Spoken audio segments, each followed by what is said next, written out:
दोस्तों, राजेश गाडवे इंडोजन कडून आज परत एकदा आपण एक असा फीडबॅक घेण्यासाठी आलो या ठिकाणी आणि माझ्यासोबत आहेत ओंकार सराफ, ज्यांची 85,000 अंड्यांची कपॅसिटी या ठिकाणी लेअर पोल्ट्री आहे.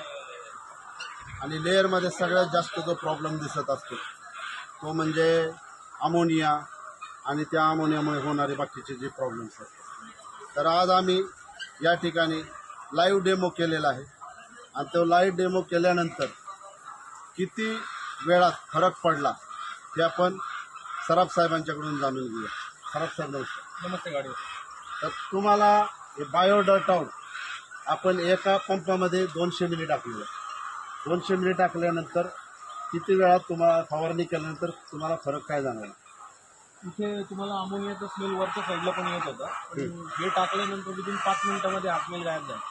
5 मिनिटात या ठिकाणी जो शेडचा अमोनिया आहे हा पूर्णपणे गेलेला आणि हे लाईव्ह उदाहरण आज आम्ही तुम्हाला या ठिकाणी व्हिडिओ चित्रित करणार.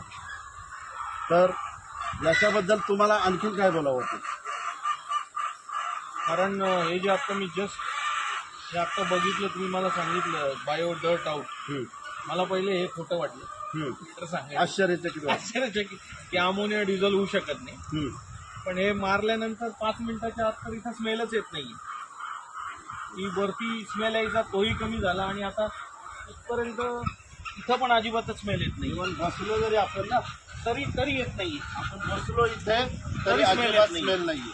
म्हणजे मारायच्या सांगायचं अगोदर खूप जास्त होता, आता म्हणजे 0वर आलाय असं म्हणायला हरकत नाही. तर मित्रांनो, या ठिकाणी बायोडर्ट आउट हे असं प्रोडक्ट आहे जे जैविक स्वरूपाचं आहे.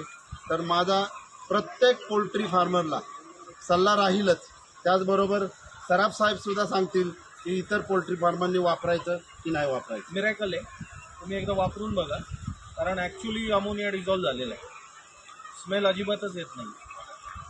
बायो डर्ट आउट वापरा, 100% रिझल्ट येईल. थँक्यू.